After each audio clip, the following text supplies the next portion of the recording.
Halo sahabat channel Berkisah, apa jadinya jika cinta harus dikorbankan demi tanggung jawab? Pernahkah kamu berada di persimpangan antara cinta dan kewajiban? Pernahkah kamu harus memilih jalan hidup yang penuh luka demi orang yang kamu cintai?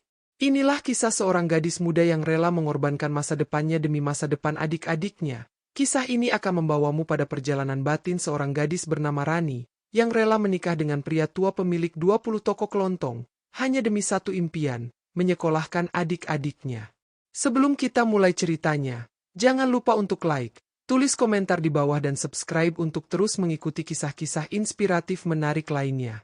Mari kita mulai ceritanya. Namaku Rani Oktaviani, seorang gadis biasa dari desa kecil di pinggiran Cianjur, Jawa Barat.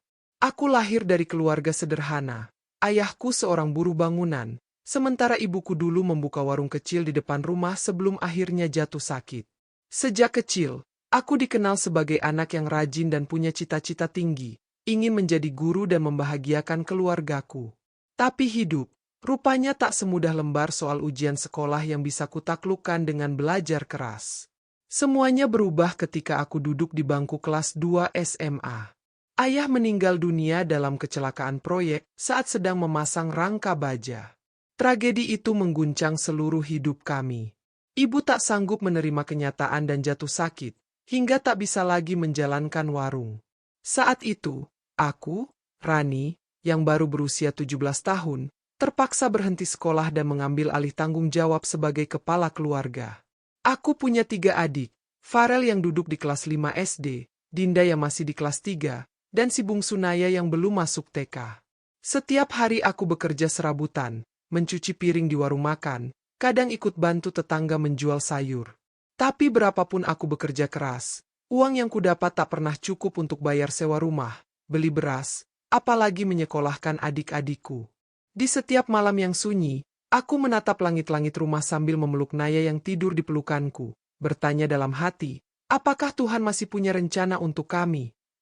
Suatu sore saat aku tengah membersihkan meja di warung tempatku bekerja, aku mendengar 2 pelanggan ibu-ibu mengobrol tentang seseorang bernama Pak Haji Mahfud, pemilik 20 toko kelontong yang tersebar dari Cianjur sampai Sukabumi.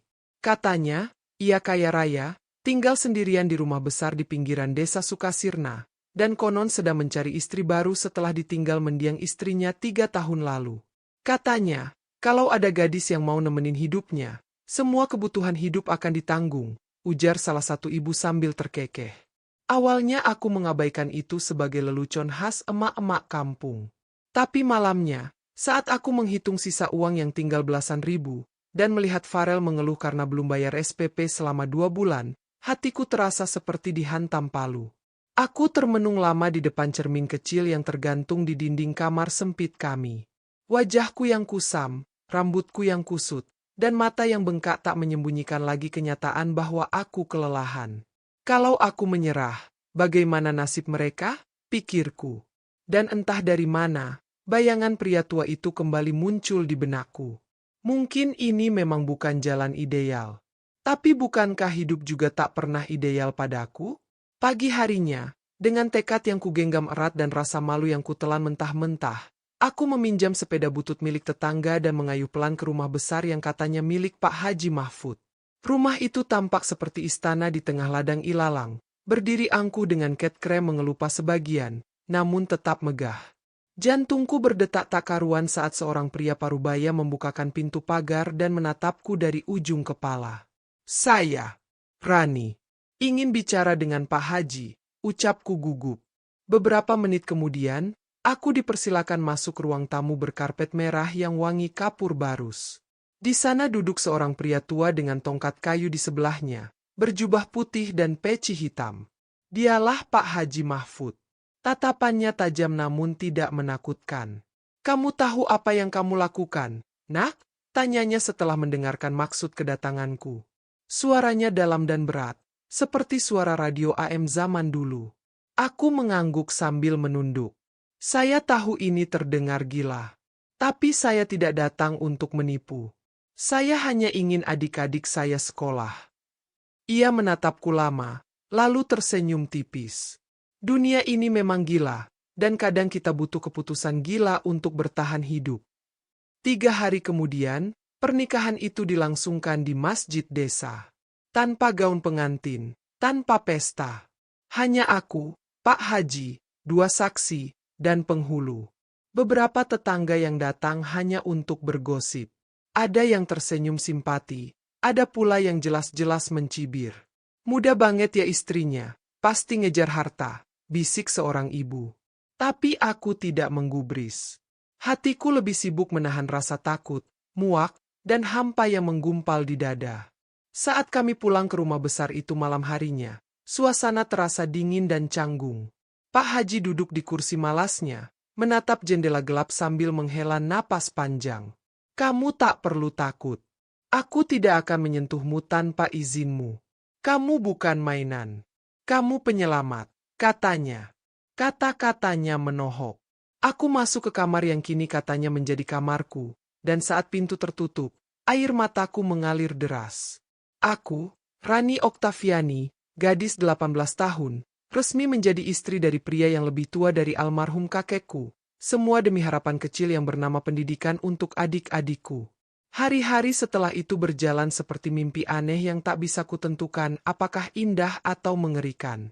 Aku menjalani rutinitas seperti nyonya rumah, menyusun daftar belanja, memantau pembantu, dan kadang ikut ke toko bersama Pak Haji. Tapi hubungan kami seperti 2 orang asing yang hidup serumah. Tidak ada kata sayang, tidak ada sentuhan. Hanya obrolan ringan soal cuaca atau kondisi adik-adikku. Tapi justru dari sanalah aku mulai melihat sisi lain dari pria tua itu. Saat aku bercerita tentang Dinda yang ranking 1 atau Farel yang ikut lomba pidato, sorot matanya berubah menjadi bangga. Ia langsung mengirim uang ke sekolah mereka, membelikan buku, dan menyarankan aku ikut mengatur keuangan rumah tangga. Anggap ini semua milikmu juga, katanya. Tapi aku masih menyimpan jarak. Di dalam hati, aku masih merasa seperti orang asing di rumah megah itu. Namun satu malam, aku melihat Pak Haji duduk di taman belakang sambil membaca buku tua, dan ia menangis diam-diam. Disitulah aku sadar, mungkin bukan hanya aku yang merasa kesepian dalam rumah ini. Bulan demi bulan berlalu.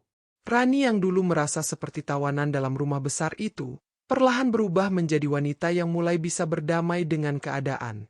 Setiap pagi, ia menyiapkan sarapan dan mengantar Pak Haji sampai halaman sebelum pria tua itu pergi memantau toko-tokonya. Kadang, mereka mengobrol ringan soal masa muda masing-masing. Rani tahu, Pak Haji dulunya pernah menjadi guru honorer sebelum sukses membuka toko kelontong pertamanya. Dari obrolan itu, tumbuh benih-benih penghormatan yang perlahan membunuh kebencian dalam hatinya. Tapi justru saat Rani mulai belajar menerima keadaan, rasa bersalah mulai menyelinap. Ia merasa seperti sedang memanfaatkan orang baik untuk kepentingannya sendiri. Beberapa malam, ia menulis di buku harian tua peninggalan ibunya. Apakah aku egois karena memutuskan menikahi dia demi adik-adikku? Apa jadinya jika nanti aku malah melukai hatinya? Pertanyaan itu memburu pikirannya setiap kali ia melihat Pak Haji tersenyum lembut atau batuk pelan saat cuaca dingin. Dalam diam, ia mulai takut akan kehilangan pria tua itu. Suatu hari, saat Rani sedang membersihkan ruang tamu, bel rumah berbunyi. Seorang wanita muda berdiri di depan pintu dengan mata tajam dan tas bermerek tergantung di pundaknya. Saya Nadia, anak Pak Haji dari istri pertama, katanya ketus. Dunia Rani seolah runtuh seketika. Ia baru tahu kalau Pak Haji pernah memiliki anak, dan tak satu pun pernah disebutkan sebelumnya. Saya kesini karena dengar kabar Bapak menikahi perempuan seumur saya. Hebat juga kamu ya. Modal wajah pas-pasan bisa masuk rumah ini, sindirnya. Rani mencoba bersikap tenang, tapi hatinya bergetar hebat. Dalam beberapa menit, seluruh harga dirinya dikoyak tanpa ampun. Setelah itu, Nadia datang hampir setiap minggu, membawa nada cemoohan dan ancaman. Hati-hati, ya. Bapak itu gampang luluh.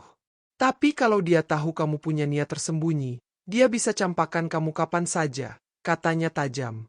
Rani mulai terjebak dalam pusaran baru, bukan hanya berjuang demi keluarganya, tapi kini juga mempertahankan martabatnya dari seseorang yang membencinya hanya karena statusnya.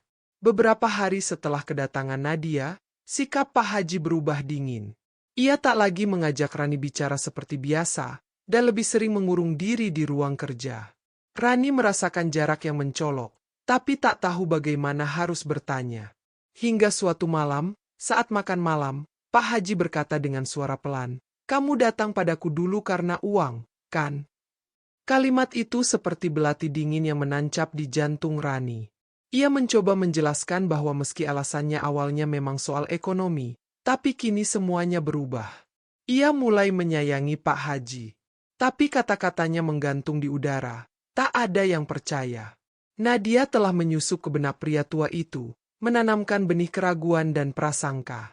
"Aku butuh waktu," ujar Pak Haji sebelum bangkit dan meninggalkannya sendiri di meja makan. Malam itu, Rani menangis dalam diam. Ia merasa seperti kembali menjadi gadis 17 tahun yang ketakutan, kehilangan kendali atas hidupnya. Rani memutuskan pulang ke rumah lamanya untuk beberapa hari. Ia ingin mengobati hatinya yang luka dengan kehadiran adik-adiknya. Saat tiba, rumah itu tampak lebih ceria. Farel menyambut dengan bangga menunjukkan nilai ulangannya. Dinda memperlihatkan puisi yang ia buat untuk tugas sekolah. Dan Naya memeluk Rani seakan dunia akan runtuh tanpanya. Mereka tak tahu bahwa di balik senyum kakaknya, ada badai besar yang siap menelan segalanya. Saat malam tiba dan semua tertidur, Rani duduk di depan rumah, memandang langit yang dulu ia ajak bicara. Ia bertanya dalam hati, apakah perjuangan ini pantas? Apakah aku benar-benar sedang menempuh jalan yang benar, atau hanya sedang menggadaikan hidupku? Tapi saat melihat wajah polos adik-adiknya tertidur lelap, jawabannya datang tanpa perlu kata-kata. Ya, ini semua pantas. Bahkan jika dunia mencibir, bahkan jika hatinya hancur, ia akan tetap berjuang. 3 hari kemudian, mobil hitam berhenti di depan rumah kecil itu. Dari dalamnya keluar Pak Haji, berjalan dengan tongkat dan mata yang sembab.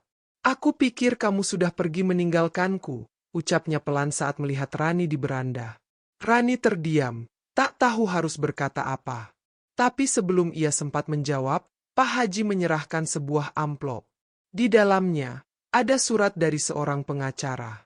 "Aku baru tahu Nadia menemuimu. Dia memang bukan anak kandungku. Dia anak dari kakakku yang kutolong waktu kecil.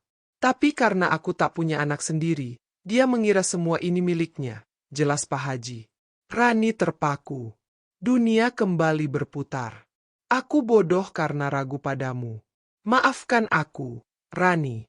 Kamu satu-satunya orang yang tulus tinggal di rumah itu, bahkan saat aku tak punya siapa-siapa." Air mata mereka mengalir bersama. Tak perlu kata, sayang, tak perlu janji manis. Yang tersisa hanyalah pengakuan jujur, dari 2 jiwa yang tadinya saling asing, kini mulai saling menemukan rumah dalam luka masing-masing. Setelah pertemuan mengharukan itu, Rani memutuskan kembali ke rumah besar bersama Pak Haji. Kali ini, ia kembali bukan sebagai perempuan yang menanggung malu atau keraguan, tapi sebagai sosok yang telah melalui ujian cinta dan keikhlasan. Pak Haji mengembalikan seluruh kepercayaan kepadanya, bahkan menyerahkan sebagian manajemen toko-toko kelontong kepada Rani. "Bukan karena aku tua dan lelah," katanya sambil tersenyum, "tapi karena kamu punya hati yang kuat dan niat yang jujur." Rani tidak langsung menerima. Ia belajar dari banyaknya luka yang bisa timbul jika segalanya dilakukan tanpa kesiapan. Ia meminta waktu, dan memulai dari bawah, menjadi pengelola gudang toko utama, mencatat barang keluar masuk, belajar akuntansi dasar dari YouTube, dan tak malu bertanya pada staf senior. Seiring waktu, reputasinya tumbuh. Pegawai mulai menghormatinya bukan karena status istri bos, tapi karena kerja keras dan dedikasinya. Di tengah itu semua, hubungan antara ia dan Pak Haji tumbuh perlahan. Mereka masih tak sering bersentuhan, tapi di tiap sarapan dan malam berbincang, mereka membangun sesuatu yang jauh lebih kuat dari cinta, kepercayaan. Namun hidup, seperti biasa, tak pernah memberi jeda terlalu lama. Suatu pagi, Pak Haji terjatuh di kamar mandi. Dokter mendiagnosisnya mengalami penyempitan pembuluh darah otak. Wajah Rani kembali diliputi kecemasan. Kini bukan hanya tanggung jawab adik-adiknya, tapi juga pria yang selama ini menjadi penopang hidup mereka. "Kalau nanti aku pergi duluan, kamu harus tetap berdiri," Jangan runtuh karena aku, ujar Pak Haji sambil menggenggam tangan Rani yang kini lebih kokoh dari sebelumnya. Di tengah kekacauan itu, Nadia kembali muncul. Kali ini bukan dengan hinaan, tapi dengan air mata. Maafkan aku. Aku salah. Ternyata kamu benar-benar tulus, katanya dengan suara gemetar. Untuk pertama kalinya, Rani memeluk wanita itu. Ia tahu luka bisa diwariskan dari satu generasi ke generasi lain, tapi pengampunan adalah satu-satunya jalan untuk menyembuhkannya. Pak Haji yang menyaksikan momen itu dari kursi rodanya hanya tersenyum lemah, bangga melihat istri muda yang ia pilih bukan hanya menyelamatkan keluarga, tapi juga mengubah hati yang keras menjadi lembut. Setahun kemudian, toko-toko kelontong yang dulu hanya dikelola dengan cara lama, kini menjadi jaringan bisnis modern dengan sistem digital sederhana, pengiriman antar, dan pemasaran online. Semua itu adalah hasil tangan dingin Rani yang diam-diam mengambil kursus daring di malam hari. Ia tak hanya belajar, tapi juga mengajar staf toko agar bisa berkembang bersama. Kalau aku bisa belajar dari nol, kalian juga bisa, katanya setiap kali menyemangati mereka. Bisnis bukan lagi sekadar milik keluarga Pak Haji, tapi juga menjadi tempat banyak orang menggantungkan harapan. Di saat yang sama, adik-adiknya tumbuh menjadi pribadi yang membanggakan. Farel lulus SMP dengan predikat terbaik dan mendapat beasiswa ke SMA favorit.